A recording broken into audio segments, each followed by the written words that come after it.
Round of applause for being here so early. We're going to start our program. Ko kore wha more more atu pe, e whakahoko atu e tau pokalama, I he tau lea whakatonga pe, pea mo e tau lea whapapalangi ko hipe, ke mahino katoa e tau kainga tonga, pa pehe foki ki he tau kainga muri, ko hiko e tau whakaha e tau tonga. Welcome, come. This morning we're going to start as usual. Welcome to everyone to the Tongan Village. My name is Alisi and I will be your MC. This morning I had the lovely honour to follow together with our guest of honour, all of our stalls, and we shall talk more and share about the lovely stalls we have today. We are going to start our program per usual with prayer, and we're going to start with the Tongan, with the Whangwhangu.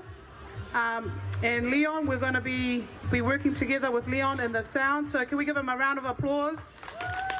He's going to be my best friend today. And we're going to have the Whangwhangu followed by the Tonga National Anthem that will be sung by our Maunga Harmony North Shore young people, followed by the brass band and a hymn. And our opening prayer will be conducted by our Whaiwhekau Makeleta Lute Kuhoko, followed by a hymn. Then we're going to have some official, just some house rules in our village, followed with the brass band, and we will warmly invite the guest of honour, Fedra Anaseni Tupo Veihola Fustua, just to grace us and honour us with her speech, followed by the brass band. And by then we will invite our Minister of Pacific People, Honourable Alfred Ngaro, to the stage to share some words with our community. Malo Aupito. Can we be all upstanding? Oh, as well, we're going to have the Whangwhangu and then our national anthem. So when we do have our national anthem, e tau whaswhawhonua, mo ka take o mea hake katoa ke tau hiwa e tau whaswhawhonua. Malo.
gracious and loving God, we come before you this morning to praise and give you thanks for everything that you have provided for us. Everything that you have blessed us with, oh God, we thank you this morning. We thank you for allowing us to celebrate our cultures. Heavenly Father, we pray that you will bless us all today. Bless the minister, Honorable Alfred Ngaro. Bless the Honorable Phaedra Anaseni Tupo Vehola Fustua.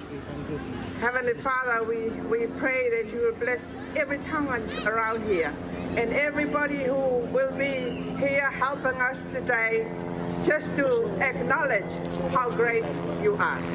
Heavenly Father, we pray that you will walk with us along.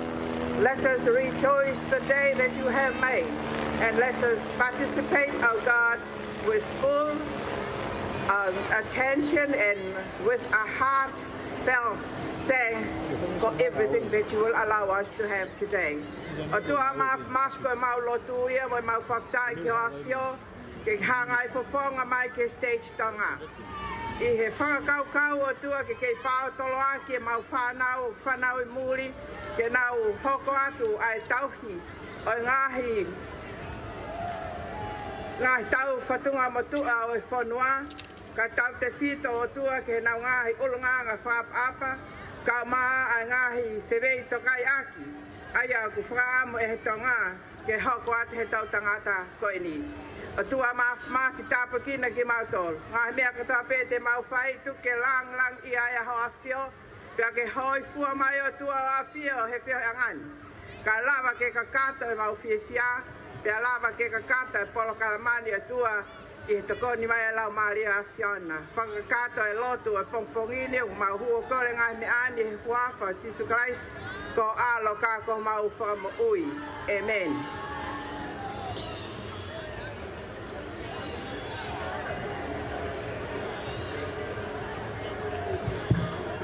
Ka malola he ni ki he tau whanau, we ka wifi mei mo unga hea moni. Oko kore whamore more at ki he tahine ko Phaedra Anaseni tupo vei hola fustua, ke mea mai o whakahoko lea.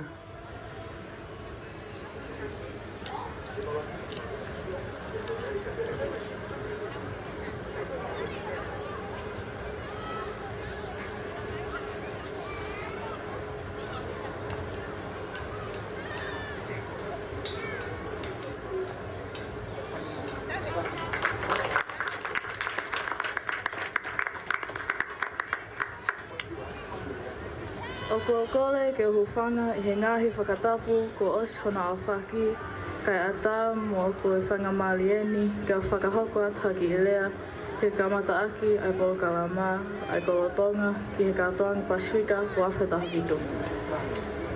O kua whiawhia ke o toi kaumo ki mautolo kai ngatonga I katoanga whiawhia ai Pasifika ai ia o whamanatu ai he taoni ai tau wanima hono whakatu o katoangani. Whakamaloa whoki ki he kangatonga kotoa ko molama mai ke popou mo whaali ai ngahi hiwa mo I whaiwā pehe ki he ngahi ngawe mo mima o whoi tawa o bito malo. Ke whātolanga mo whakaha a e tau tala whakawhanua peo mo hotau tuku whakaholo. Whakamaloa ki he komiti o kna whototu ai polo kalama he ngau e lahi ko mo whakahoko I he taueni e oni mā.